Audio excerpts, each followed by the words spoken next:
Ladies, if you are menopausal as fuck, it's fucking up your fat loss. You want the fat loss of HRT without having to take it. Got you covered. So we work with probably 70% of our women that we work with are in any stage of menopause. And in menopause, estrogen, progesterone start climbing pretty close to zero.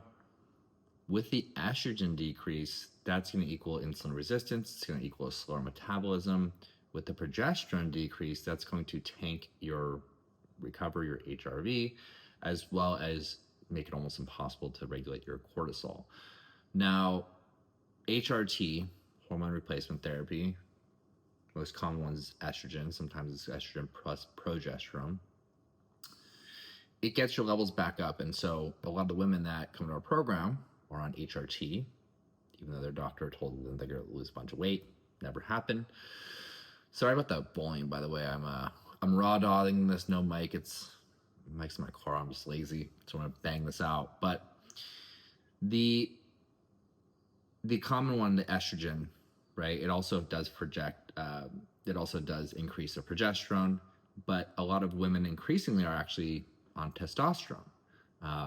The pellet, by the way, I'm not the biggest fan on. I know that's like the most common way you guys are getting it. The problem with pellets is it's just like you can't adjust the dose because it's in there for like months. So if you can, do the cream injections just so you can actually manage your dose, because that side effects are fucking terrible. So with that said, backtracking, HRT. So a lot of women come in, they don't take HRT because they have contraindications in their family. That research, actually, there was a meta-analysis, I think it's like a year, maybe 2 years ago, it came out going through the contraindications of HRT and its effect on cancer. They found that it wasn't actually as conclusive as they originally thought it was.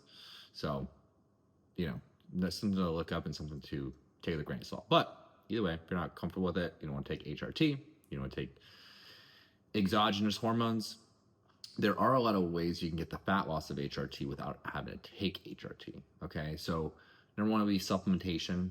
We're looking at things to increase your estrogen. DIM is a really popular one.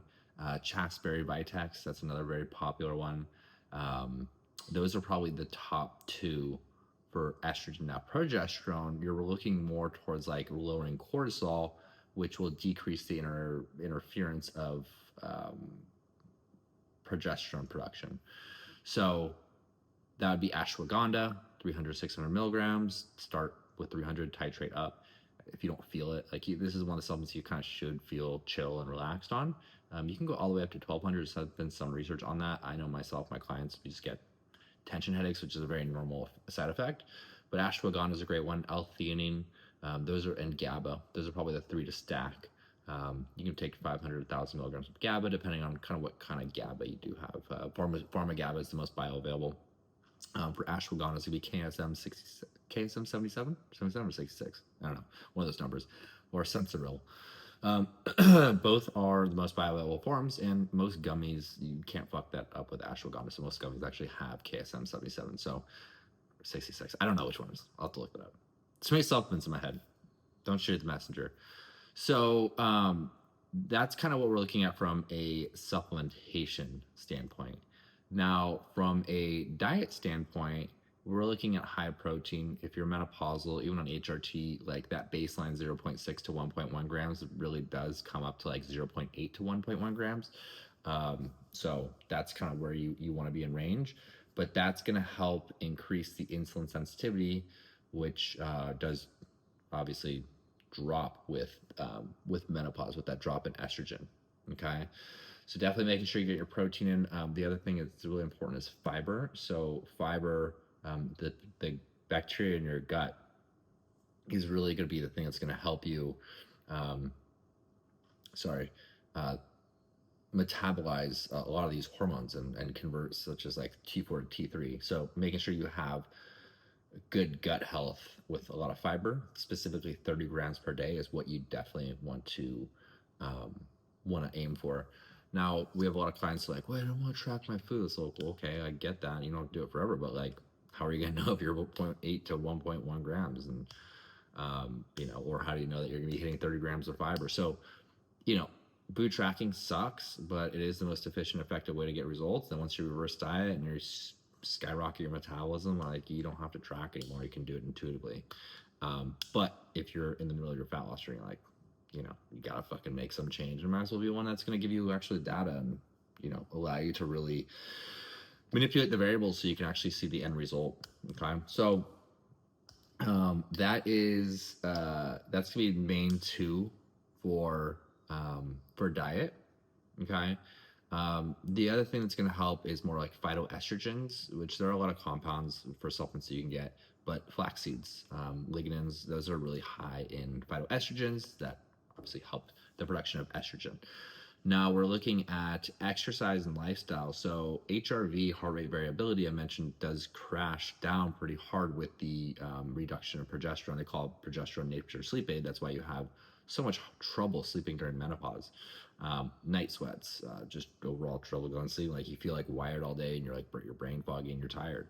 So it's really important that you look at that aspect of your body, which is your HRV, your body's ability to recover. And that's just basically you're measuring your autonomic nervous system, which is the parasympathetic and the sympathetic nervous system, so the fight or flight system versus the rest and digest. And it measures the interaction between the two, which will predict how well your body's recovering. Higher HRV is better, lower HRV is worse. So making sure that you are doing things to get a very high heart rate variability score, taking the right supplements, no screens before 3 hours of bedtime, making sure you are training hard enough to create a big stimulus so you are tired and you need to sleep, and optimizing cortisol with walking. So speaking of walking, that's definitely one way, obviously, to optimize cortisol, really help the progesterone become more efficient. And then you'd be looking at strength training. Strength training is going to increase insulin sensitivity directly right then and there, but also long term, once you build more muscle, it's going to create more insulin sensitivity too. So insulin resistance, when you become insulin resistant in menopause, that and the cortisol dysregulation, that's what's causing that menopause belly, right? That's reallocating all your fat into the midsection. It's also basically turning off your fat loss switch, like your fat metabolization switch. So definitely something to look at. But 3 to 4 times per week of strength training, hit your step count. And then I would also, for your heart rate variability, I would add some traditional intervals, like 10, 20 seconds, like all out bursts, right? And that puts you in super fight or flight.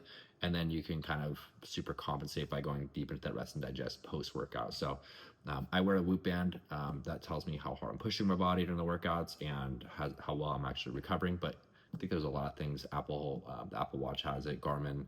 I think most things are actually doing it, but Whoop actually got invention of the year, which is cool. I just found that out.